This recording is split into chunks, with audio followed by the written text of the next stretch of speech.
Podcast cringe. Joe Rogan finally addresses the Epstein emails. Joe Rogan finally addresses the Epstein emails. Let's go. What he was doing was very clever in that he was getting all of these very powerful and very respected people together. Yeah. And you would figure like, oh, it's If safe. that guy's there, if that lady's Clinton's there. here. This is fine. Right. Clinton's here. How Yeah. could this be bad? Oh, I should go. Oh, I didn't know. Right. I didn't know. Yeah. I'm And in how the many files for people? not going. Huh? Yeah, I'm in the files for not going because Jeffrey Epstein was trying to meet with me. Oh, I did see that. Yeah, and I was like, what? This was like 2017. One of my guests was trying to get me to meet him. I was like, bitch, are you high? Like, what the fuck are you talking about? Joe Rogan just had Cheryl Hines on the podcast. You might remember her from her character playing an old cranky dude's wife. She also plays Larry David's wife on Curb Your Enthusiasm. And as you saw in the intro, Rogan addressed his name being in the Epstein files for the first time after an email thread between former guest theoretical physicist and... By the way, I feel like he likes that lady a lot. I wonder, am I the only one that thinks there's something about that lady that maybe reminds him of his wife or his mum or something?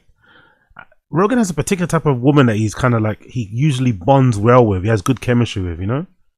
I feel like he has that lady on quite often. Despite her she's not the most famous actor in the world. She's kind of older too. I feel like that lady's been on quite often on Joe Rogan. I think he really likes her. Maybe she's, you know, similar personality to his wife. Maybe she reminds him of his mum. I don't know. But there's something about her that's very similar, I think. cosmologist Lawrence Krauss and Jeffrey Epstein showed that Epstein had actively sought the little guy's company on his island. This marks the first time that Rogan discussed the Epstein files after the disaster class he put on with Mike Benz last week. Girls juice deals. I do think that girls juice deals. It's because it's juiced by the girls, the parties, the lifestyle, but that's what juices deals. Right. And so when the topic came up with Cheryl Hines, they both found it incredible that people actively sought Epstein's company after his 2008 arrest and conviction, because as per public records, her own husband, RFK Jr., had a social relationship with Epstein before 2008, after which he broke off for obvious reasons. However, according to Rogan and Cheryl, it's still a mystery why anyone would have still hung out with him after 2008. The good thing and the bad thing about the internet is the free distribution of information. There's a good thing about it that I try to focus on is that more people have an understanding of how things are really working. What's the bad thing then? Yeah. Like this Epstein file thing, what's right? the bad thing? That was a big eye-opener for a lot of people. When you see how many people after 2008, after he was arrested, after he went to jail, were actively taking money from him. A lot of people that met with him and did business with him and traveled with him after he was arrested, after he went to jail. Do you spend a lot of time reading them? No, I try not to. I try to have experts come on. I try to read. You. Why are they all refusing to read the emails? What's wrong with that? I don't understand this. Why are they all refusing to read the emails? He doesn't read them. Callan's got strong opinions about the emails. I don't read them. Why does he just not read the emails? Or at least the articles that summarize them. What's going on here? Can't change it. Yeah. And it'll fuck with your head. Yeah, it's like toxic. You will really get. It'll stick with and I know I've tried not to. Yeah. It seems very dark. Very dark. Because it seems like it was this bizarre blackmail influence thing that was going on for a long time. For so long. Through different administrations. That's what's so unbelievable about it. It's how dark. long it. All right, so here's what we're going to do. Whenever someone on a podcast talks about Epstein and has questions or comments about specific details, I'm going to pull up a clip of Brendan Schaub explain. Jesus Christ, he looks so redacted here, isn't it? This is an awful picture, man. I don't know why he likes it so much. This is an awful picture. Brendan looks legitimately like R-worded here. He legitimately looks R-worded. This is a horrible, horrible picture. Horrible, horrible, horrible, horrible picture. Like, look at his face. He looks like he got dropped on his head as a baby. Like, this is not a good picture. This is definitely not. He really likes it, but this is not a good picture. Brendan is not mogging in this picture. Brendan is not mogging in this picture. Let's be for real. He's not mogging here. God Almighty. explaining it.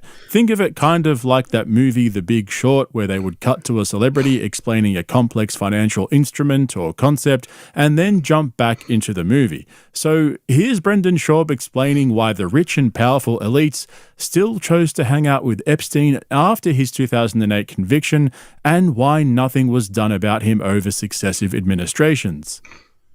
If anybody was friends with Jeffrey Epstein and they knew what he was guilty of, okay? You're a scumbag. Brian, You're this a scumbag. is part of the issue. They all knew, dude. So if they knew, then the they're smartest, scumbags. powerful people in the world are not just like, what? I had no clue. They didn't get to those positions and just be like, oh, I had no clue. All the powerful people, they're all into this. There's so many ties, right? And they're all helping each other out. So nobody gets in trouble. There's nothing to see it's here. It's an empire of evil. But the problem is the empire of evil and the most powerful people. There you have it. Saves me having to explain it. Couldn't have put it better myself. But if you're still confused as to why some people like RFK Jr. cut ties with Epstein after 2008 and others continued to hang out with him, here's Joe Rogan explaining why he refused to meet with him. I'm in the files for not going. Huh? Yeah, I'm in the files for not going because Jeffrey Epstein was trying to meet with me. Oh, I did see that. Yeah, and I was like, what? I'm like, no thanks. Yeah. Aren't you glad? Yeah, but I would have never went anyway. It's like, it's not even a possibility that I would have went. But especially after I Googled him. I was like, what the fuck are you talking about? This is like... Funny how he has such a problem with his Jeffrey Epstein and what he did, but he has friends who have been accused of, some heinous things, doesn't have an issue with them, I love this. I love this moral grandstanding by Rogan, acting as if he doesn't have some questionable friends in his own social circle within that 250. But, we'll leave that for another day. We'll give him that W. 2017, one of my guests was trying to get me to meet him. I was like, bitch, are you high? Like, what the fuck are you talking about? That's so crazy. But yeah, some people get intoxicated by being in a circle of rich and powerful people, Nobel Prize winners, and because this guy what he was doing was very clever in that he was getting all of these very powerful and very respected people together. Yeah, and you would figure like, oh, it's if that guy's there, if that lady's Clinton's there, here, this is fine. Right. Clinton's here. How could this be bad? You would go, I guess, to these places, and that was how he would convince everybody that everything is going to be fine. Like, have you ever been invited to a party and someone will tell you, hey, you should go to this party, Brad Pitt's going to be there? Like, they'll tell you that to try to get you to go. I should go. Oh, I didn't know. Yeah, it is weird. Some people are really driven by that, really love the parties and the invitations. I mean, is it possible that people didn't know what was going on? Maybe initially. Yeah. If someone got lured in like they tried to lure me in and they didn't do a Google search, and also they're meeting with this eccentric billionaire supposedly who's just not politically correct. Oh, he's a wild guy. Which, by the way, who cares? People care. People care. Weirdly. People care about billionaires. They want to meet. Yeah. They want to meet. They want access. I mean, weirdly, don't you have loads of billionaire friends too? Why is he acting as if he's not one of those people? Hasn't he got like a whole group of guys that he kind of sucks off that are like billionaires? People care about billionaires weirdly. You care about them weirdly too, bro. Okay, hang on a second. When did anyone ever walk into a party and say, oh, Bill Clinton's here, how could this be bad? Just saying. But just before I explain why I think Rogan was projecting there and self-reporting on his own agenda, here are the details from the correspondence when Epstein tried to meet with Joe. Epstein emails Lawrence saying, I saw you did the Rogan show, can you introduce me? I think he's funny. Pause. Then Lawrence replies the next day saying, I will reach out to Rogan. I think I have his email, or at least his producer's email. He lives and works in LA. A few days later, Lawrence tells Epstein, sorry about Rogan so far. He seems more timid than I would have thought. So here's the thing that stands out to me about that. We heard from Joe that the main reason why he wasn't interested was because he simply Googled Epstein's name and saw the 2008 arrest and conviction, but even so, he didn't really have any interest in meeting some random billionaire. Now, with that in mind, looking at Lawrence's response where he said that Rogan seems more timid than I would have thought, to me that means Rogan's not really into what we do. And yes, I'm talking about trafficking and abusing underage girls. Even a cursory Google search as to who you're hanging out with. Can't have your assistant. I don't think it's that deep. I just think timid as in like he wasn't biting on the invitation. I think that's what he means. More so than that. But hey, what do I know? Google something. How about you just do it? Just go, it doesn't take long. Like, hey, look what I just found out. Ooh. This is kind of crazy. But there was something in the previous clip that I wanted to point out, and it was when Rogan mentioned that some people are motivated by having access to the rich and powerful.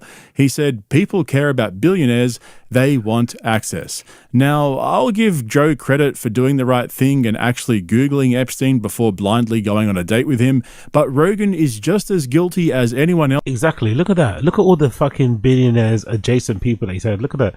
The Jeffrey Epstein experience. That's crazy, isn't it? Steven Pinker, Lawrence Krauss, Donald Trump, Peter Thiel, Peter Attia, Elon Musk. God damn it, it's a who's who, innit? It's a who's who. When it comes to entertaining billionaires and keeping them close. The president even revealed just last week that he has regular calls with the little guy. One of the biggest criticisms of Joe throughout this whole Epstein saga is that he's still buddies with a whole bunch of them who are mentioned in the millions of files for doing the craziest shit imaginable.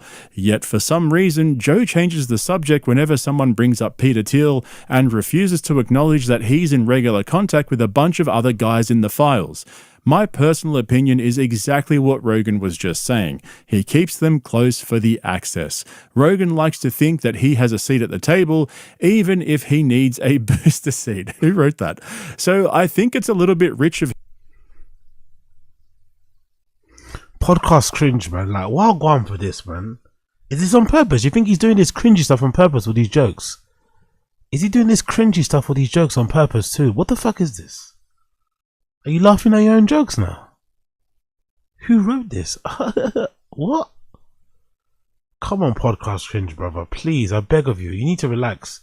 Just either get on stage, either write some jokes and get on stage, but just stop with this. Stop with these insertions of these little one-liners in the videos. Either write jokes and go on stage and put your money where your mouth is, but none of this stuff. This is weird and annoying. him to accuse others of doing exactly what he seems to be doing himself. The other thing is, why does Joe have such a hard time wrapping his head around the concept of trafficking? For some reason, he thinks it's only a problem if it involves underage girls. What's more bizarre is that there's probably, in this, I talked to Mike Benz about this, where he was like explaining how this guy rose to prominence and how he got this kind of influence that he had. And he was like, there's probably a bunch of those going on right now that we don't know about. What people that are like that, like a same sort of Jeffrey Epstein type situation. Because his particular perversion, the darkness of it, was that he was into underage girls. He was into young girls. Imagine if he wasn't. What if he was only into girls that are in their 30s? Like, you would have never heard anything about it. What if he just hired these adult ladies to come to these parties that were already sex workers? Right. Would you have heard? Is the difficulty in understanding the severity of sex trafficking with some of these guys, is it because a lot of them are like involved in, like, they kind of use the services of escorts and stuff and prostitutes and shit like that? Is that why? Because in Europe, the term like sex trafficking is heavy and people know how dark it can get because it's really dark. It's like it involves, you know, essentially kidnapping girls from like third world countries and shit, right? And, you know, or in some cases, having them move to other places under false pretenses, working in a hotel, working in this new restaurant, being an au pair for a rich family. And then you get to the location and obviously it's not that, it's just a fucking whorehouse. And you're getting these people usually, you know, in bad circumstances, maybe in foster care, maybe in shelters. Powerful bunch. Yo, big up, big up, big up. Trained by day, Jeffrey Epstein podcast by night. Or however you say it. Exactly. Actually, thinking about it now, he probably would have been a good guest, you know. Big up. He actually would have been a good guest. Now I think someone else mentioned in the chat before. He actually would have been a really good guest if he was on the show. Big up as hard as he is. He actually would have been a really fucking good guest. But I wonder if maybe some of these guys refuse, especially Rogan's, just lack of being able to understand the severity of sex work is partly due to maybe a lot of rich and famous people, especially American people. They kind of employ the services of like prostitutes and sex workers and escorts and shit. So they don't ever want to think of themselves as sex traffickers or, you know, benefiting from sex trafficking. So they can't exactly, so their brain doesn't let them wrap their head around it. Or maybe you guys just don't see the sex trafficking that we see in Europe. Because the ones that we see in Europe is dark, you know. That involves like I said, girls from like Central Europe, Eastern Europe,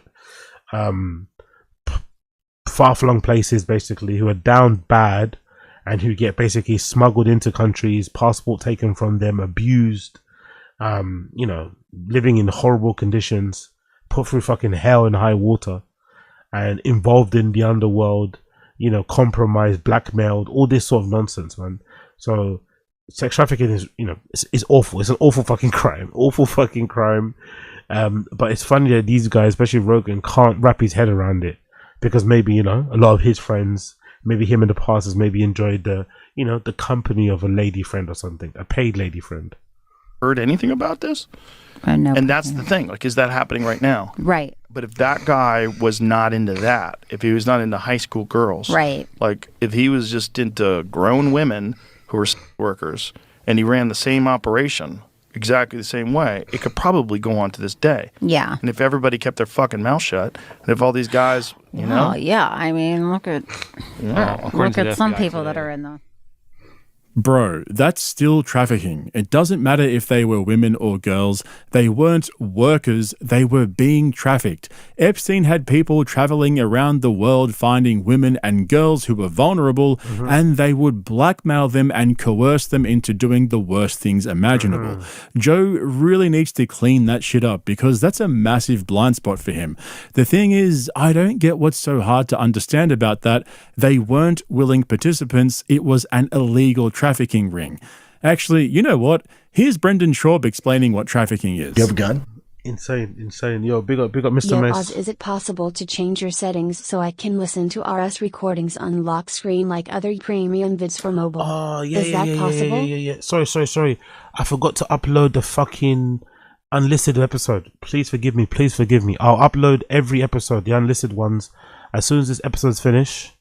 Or actually, I'll do it when I play. As soon as the episode finishes, actually, I'll upload all the episodes unlisted. Apologies, my fault. I forgot to list the unlisted episode, so I'll put the unlisted episode.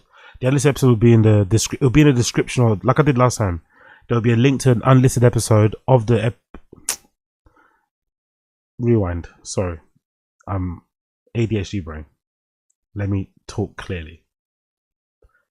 There is a bit of a glitch. There is a known glitch that affects membership only videos where it doesn't play in the background. The workaround that I found is that you're meant to re-upload the video as an unlisted video. So when I finish this stream, I'll download this stream, I'll re-upload them as unlisted, and I'll put the unlisted link in the description of this stream, and I'll also put it as a pinned comment in this stream. Because only members can see the comments, you'll be able to click on it and you'll be able to watch it in the background. Okay? Big up Mr. Mace. Apologies, I forgot to do that. For the last 3 episodes, I'll do that. Big up Mr. Mace. But he would travel all over the world to procure girls for Epstein and all these high-profile people. Yeah. It's sad because he would take pictures of him naked, and then send to Jeffrey Epstein. Yeah, her number one, Epstein. And sad too, because they're like 16, 17, 18, and it'd be and even younger. And it would be like, yeah, her dream in life is come to America and become a model. And they put model in quotes and like laugh about it. So they'd find these poor people in the favelas, in the UK, all over. Yeah. Like, yeah, we'll make your American dream come true. And then they traffic them over. Imagine that's somebody's daughter, dude. And her dream, and they have no money. Yeah. But when you see these powerful people, politicians and these famous people, and you're like, what the f*** are you guys doing, man? It's crazy that Brendan seems to have Critical Screen makes a good point. It's funny, isn't it? Brendan's the voice of reason. Brendan seems to have a real good handle on the information, at least for what is available. He seems to understand the severity, the scope, the depravity of the whole thing. He seems to have the best takes on this whole situation. It's absolutely incredible that Brendan is the one that's actually speaking sense here. Everyone else is like Callan is making Callan is kind of making excuses. Rogan's being willfully ignorant about certain things and doing that fake confused face that he does, almost like he's copying Tucker Carlson. But Brendan's been standing on business. I like it. What is going on? What the is going on? They're nerds who want to get laid and get free content. But that's a cop out, like because these nerds who want to get laid, you can get laid in America. You don't have to fucking traffic some underage girl. There's other ways to do it. Yeah, if you're rich. Exactly what he said. Rogan was making it out as if they were having fun parties with girls who were getting paid to fly in and fly out, like it was some sort of party island where everyone was having a great time. You know, if only everyone just kept their mouth shut, it'd probably be still going on and no one would know about it. It's like he gets so close to unlocking the door, but then drops the keys down a drain when he's 2 feet away.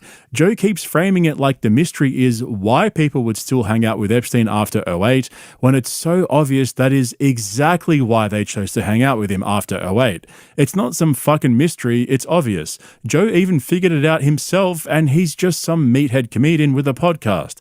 And when you've built your entire brand around just asking questions and calling out corruption, you don't get to suddenly act confused about the most obvious corruption over the last 20 years.